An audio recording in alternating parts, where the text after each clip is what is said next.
नमस्कार किसान साथियों, स्वागत है आप सभी का एक बार फिर से मालवा की खेती यूट्यूब चैनल पे। किसान साथियों, आप अपने डिवाइस की स्क्रीन पे देख पा रहे हैं लहसुन की फसल, जिसमें बहुत ज़्यादा पीलापन आ चुका है। किसान साथियों, पिछले 4 से 5 दिनों में ऐसी स्थिति हुई है। इससे पहले ये फसल भी काफ़ी हरी थी। आप देख ही पा रहे हैं, पहले की जो पत्तियाँ पीली पड़ी थी, सूखी थी, वो यहाँ तक है, लेकिन इतना और पीलापन इसमें आ गया है, पत्तियाँ इतनी और पीली पड़ गई हैं। लगभग किसान साथियों 1/3 हिस्सा लहसुन की पत्तियां समाप्त हो गई हैं, खासकर की पुरानी पत्तियां। और जो जिन पत्तियों में पहले पीलापन नहीं आया था किसान साथियों, नोक सूखने की, उसमें अब देखा जा रहा है। या कुल मिलाकर कहें कि जो बिल्कुल नई पत्ती है उसको छोड़कर बाकी सभी पत्तियों की ऊपरी जो नोकें हैं वो पीली पड़कर सूख रही हैं। लहसुन की पत्तियाँ टेढ़ी मेढ़ी हो रही चल रही हैं, पत्तियाँ कड़क हो रही हैं। साथ ही नीचे की पत्तियों में देखें तो किसान साथियों काले कलर की फंगस जमी हुई है। कहीं पर पत्तियों के किनारे हैं जो साइड में पीले होकर सूख रहे हैं। और इस प्रकार से लहसुन की फसल में इस समय काफ़ी ज़्यादा दिक्कतें हैं। कहीं पर पत्तियों पर दाग धब्बे भी देखे जा रहे हैं। तो इस को कुल मिलाकर कह सकते हैं कि सबसे ज़्यादा इस मौसम की वजह से इस समय भयंकर रोगों का अटैक है।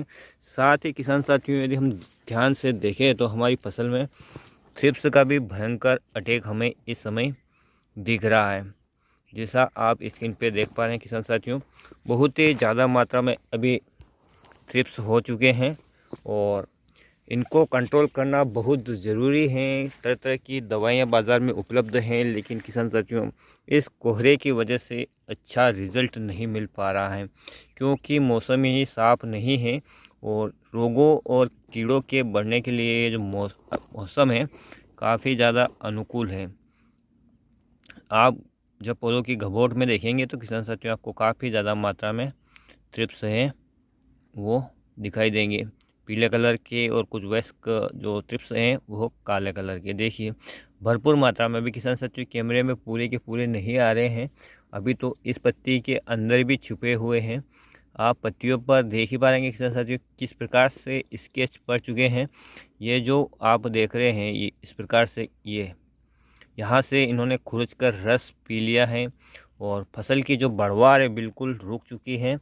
थ्रिप्स का भयंकर अटैक।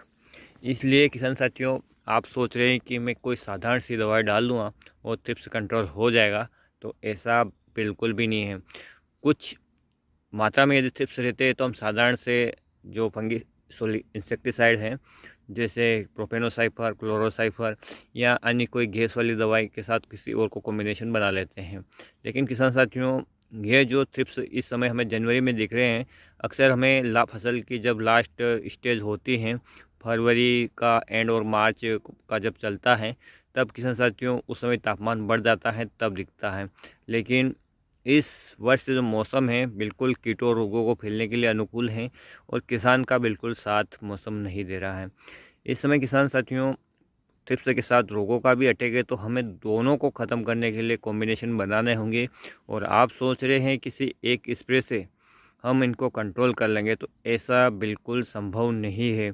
हो सकता है आपको 3 स्प्रे करना पड़े, लेकिन 2 स्प्रे तो करना ही पड़ेगा। एक स्प्रे करने के बाद 8 दिन के बाद रिपीट स्प्रे करना पड़ेगा। साथ ही कुछ ऐसी चीज़ें भी लेनी पड़ेगी जो किसान साथियों इन थ्रिप्स का जीवन चक्र तोड़े, इनका जो लाइफ साइकिल है उसको तोड़कर इनके अंडों को भी समाप्त करना है, तभी किसान साथियों इनको कंट्रोल किया जा सकता है। आप सोच रहे हैं कि मैं 100 थ्रिप्स में से 100 मार दूंगा, तो ऐसी गलत आप जानकारी नहीं रखिएगा, क्योंकि ये बिल्कुल समाप्त नहीं होंगे, लेकिन इनको बढ़ने से रोका जा सकता है। तो कुछ बहुत अच्छी दवाइयाँ हैं, प्रिपोनल, इमिडाक्लोप्रिड, इनका जो कॉम्बिनेशन है 40-40 वो ले सकते हैं। उसके साथ अन्य इमिडा एसिफेट के जो पाउडर के रूप में भी आते हैं, किसान साथियों उसको ले सकते हैं। इसके अलावा भी किसान साथियों बाज़ार में और भी अच्छे टेक्निकल उपलब्ध हैं। बहुत ही कम मात्रा में यदि थ्रिप्स है किसान साथियों, तो आप सिंगल रूप से इमिडा या प्रिप्रोनिल या थाइमेथॉक्सम इनका स्प्रे ले सकते हैं। लेकिन अब इस स्टेज में कंडीशन ऐसी दिख रही है कि लगभग सभी क्षेत्रों में लगभग 1 हफ्ते से जो कोहरा छाया था वो छाया हुआ है। इस वजह से किसान साथियों थ्रिप्स और फंगस का भयंकर अटैक है। आपकी फसल के रूट में भी फंगस है, पत्तों पर भी फंगस है। जब भी इरिगेशन करें तो ज़मीन में आप थाइफिनाइड मिथाइल या कार्बेंडाजिम जिसे बाविस्टिन कहते हैं या कीटाजिन के नाम से जो फंगिसाइड बाज़ार में आपको मिलता है उसे पानी के साथ चलाएं। साथ ही किसान साथियों, यदि आप स्प्रे कर रहे हैं तो सिंपल और साधारण आपके फसल में बीमारी है, हल्की फुल्का ही पीलापन है, कोई दाग धब्बे नहीं दिख रहे, आप मेटालिजिल मेनकोजेब ले सकते हैं। ये समस्या ज़्यादा है तो आप एजिस्ट्रोबिन प्लस टेबुकोनाजोल जो आते हैं किसान साथियों, थोड़े हेवी फंगीसाइड, उनको लेना पड़ेगा। और भी ज़्यादा समस्या है तो आपको और भी हेवी फंगीसाइड को लेना पड़ेगा। यानी अपनी फसल की कंडीशन के हिसाब से ही आपको इसका ट्रीटमेंट करना है। जिस प्रकार से एक मरीज़ के क्रिटिकल अवस्था देखते हुए डॉक्टर उसे आईसीयू में या यूँ कहें कि हाई उपचार प्रोवाइड करता है, ठीक इसी प्रकार से अपनी फसल में थ्रिप्स कैसे हैं या यूँ कहें कि इसमें रोग कैसे हैं, इस हिसाब से ही आपको उसमें जो फंगीसाइड है, इंसेक्टिसाइड लेने पड़ेंगे। साथ ही किसान साथियों, इस समय प्रकाश संश्लेषण की क्रिया भी काफ़ी कम हो रही हैं। पौधे न्यूट्रिशन भी नहीं उठा पा रहे हैं क्योंकि सूर्य का प्रकाश फसल को बराबर मिल नहीं रहा है, जिससे न्यूट्रिशन नहीं उठा पाने से जो पौधों की प्राकृतिक रूप से प्रतिरोधक क्षमता है रोगों और कीटों से लड़ने की, वो कम हो रही है, जिससे कि फसल और भी ज़्यादा तनाव में है और भी रोगों और कीटों का हमला है वो ज़्यादा हो सकता है क्योंकि फसल में प्रतिरोधक क्षमता बराबर नहीं है। तो इस समय आपको न्यूट्रिशन पत्तियों के द्वारा भी करना है क्योंकि पत्तियाँ फोलियर फीडिंग भी करती है, यानी पत्तियाँ इससे हम यदि पोषक तत्व पौधे को देते हैं तो इसकी काम चलाओ शक्ति से प्राप्त होती हैं, लेकिन वास्तविक भोजन तो पत्तियाँ जड़ों से ही लेती हैं। लेकिन जैसा कि मैंने आपको बताया कि अवस्था ही ऐसी है भी कि इस सिचुएशन में हमें पत्तियों से भी फोलियर फीडिंग हमारी फसल को देना पड़ेगा। तो यहाँ पर आप फसल की अवस्था के हिसाब से ही किसान साथी उसमें एनपीके वाटर सोल्यूबल फर्टिलाइज़र, साथ ही मिक्स माइक्रोन्यूट्रिएंट के स्प्रे कीजिए।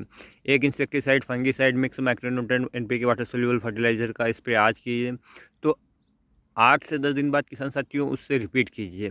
अभी कुछ थ्रिप्स समाप्त हो गए, अभी कुछ फंगस समाप्त होगी, मौसम ऐसा ही बना हुआ है, फंगस फिर से फैलने लगेगी, कीट है फिर से फैलने लगेंगे, तो इनको फिर से रोकना है तो 8 दिन के बाद आपको फिर से स्प्रे करना पड़ेगा। तब किसान साथियों आप फंगीसाइड और इंसेक्टिसाइड को चेंज कर लीजिएगा।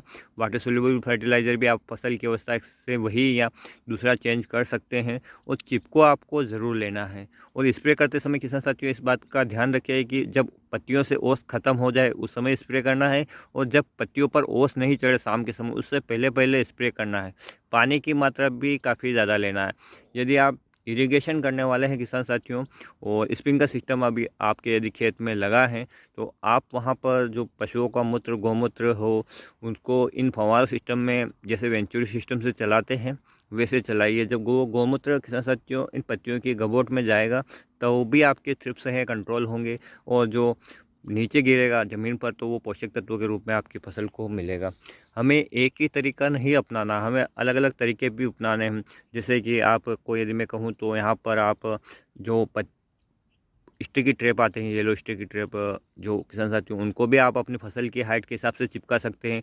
कुछ अगर थ्रिप्स वहाँ आकर भी चिपक गए तो भी मरेंगे, कुछ थ्रिप्स पानी से जब स्प्रिंकलर सिस्टम से सिंचाई करेंगे तो भी मरेंगे, कुछ थ्रिप्स आप जब दवाइयाँ स्प्रे करोगे तब भी मरेंगे। इस हिसाब से हमें इनको कंट्रोल करने के लिए मल्टीपल तरीके अपनाने पड़ेंगे। आप सोच रहे हैं कि मैं एक ही तरीके से एक ही स्प्रे में इनको मार दूं, तो ऐसा असंभव है क्योंकि स्थिति ऐसी नहीं है। मौसम ऐसा ही है, इनकी प्रजनन का है, काफ़ी ज़्यादा मात्रा में ये फैल रहे हैं। तो अपनी फसल को ध्यान में रखते हुए इस समय आप बचा लीजिए। और भी ज़्यादा क्रिटिकल स्थिति हो जाएगी यदि आप इनको कंट्रोल नहीं कर पाए तो फिर किसान साथियों किसी भी दवाई से कंट्रोल नहीं होंगे। आज आपने स्प्रे किया, 2 दिन बाद देखेंगे तो भी आपको थ्रिप्स दिखेंगे लेकिन कम दिखेंगे। लेकिन फिर यदि आप स्प्रे नहीं करते रिपीट स्प्रे 8 दिन में तो ये फिर से वैसे के वैसे हो जाएंगे। और एक बार जब आप जानते हैं कि जब हम दवा स्प्रे करते हैं तो ये और भी काफ़ी ज़्यादा मात्रा में बढ़ जाते हैं। तो अलग अलग टेक्निकल आपको लेना है और अच्छा खासा डोज बनाना, अच्छा खासा पानी की मात्रा लेना है, चिप को ज़रूर मिलाना है सिलिकॉन बेस, जिससे कि पत्तियां दवाई जो पत्तों पर चिपक सके, और सिस्टमेटिक दवाई का प्रयोग करना है जो पौधे के पूरे अंदर तक जाकर उसको जहरीला बनाए और जैसे ही थ्रिप्स इनका रस चूसे तो वो मर जाए। तो आप केवल कॉन्टैक्ट इंसेक्टिसाइड या कॉन्टैक्ट फंगिसाइड न लें, आप दोनों प्रकार का जो कॉम्बिनेशन बाज़ार में उपलब्ध है उनको अपनाएं। तो किसान साथियों दोनों तरीके से बाहर से और अंदर से फंगस को भी मारेंगे, बाहर से और अंदर से थ्रिप्स को भी मारेंगे तो ही हमारी समस्या में हमें कुछ निजात देखने को मिलेगी। अन्यथा अभी तक की जो फसल है आपकी बनी बनाई हुई जा सकती है। कंडीशन बहुत ख़राब है क्योंकि लगातार 12 बजे तक कोहरा छा रहा है और ऐसी स्थिति में किसान साथियों रोग और कीट दोनों ही तेज़ गति से बढ़ते हैं। अभी कम है, आप कहेंगे कि अभी से नहीं डालना फिर आगे डालूंगा, तो किसान साथियों समस्या और बढ़ जाएगी और फिर ये कंट्रोल नहीं होंगे। तो आपसे यही गुजारिश है कि कीटनाशक और इंसेक्टी जो फंगीसाइड है इनको आप बदल कर 8 से 10 दिन में रिपीट कीजिए। निश्चित रूप से आपकी फसल में आपको थोड़ा सा भी फर्क देखने को मिलेगा ही मिलेगा। यदि आप एक स्प्रे हेवी ले लेते हैं और दूसरा स्प्रे नहीं करते हैं तो किसान साथियों फिर कंडीशन वही की वही है। तो आप बदलते रहिए और स्प्रे करते रहिए, फसल को बचाना ज़रूरी है। तो उम्मीद करता हूँ किसान साथियों ये जानकारी आपके लिए लाभदायक रही होगी। जानकारी अच्छी लगी हो तो वीडियो को लाइक कर सकते हैं, चैनल सब्सक्राइब कर सकते हैं और अन्य किसान साथियों के साथ इसको शेयर भी कर सकते हैं। मिलते हैं फिर एक नए वीडियो में एक नई जानकारी के साथ। तब तक के लिए जय हिंद, जय जवान, जय किसान।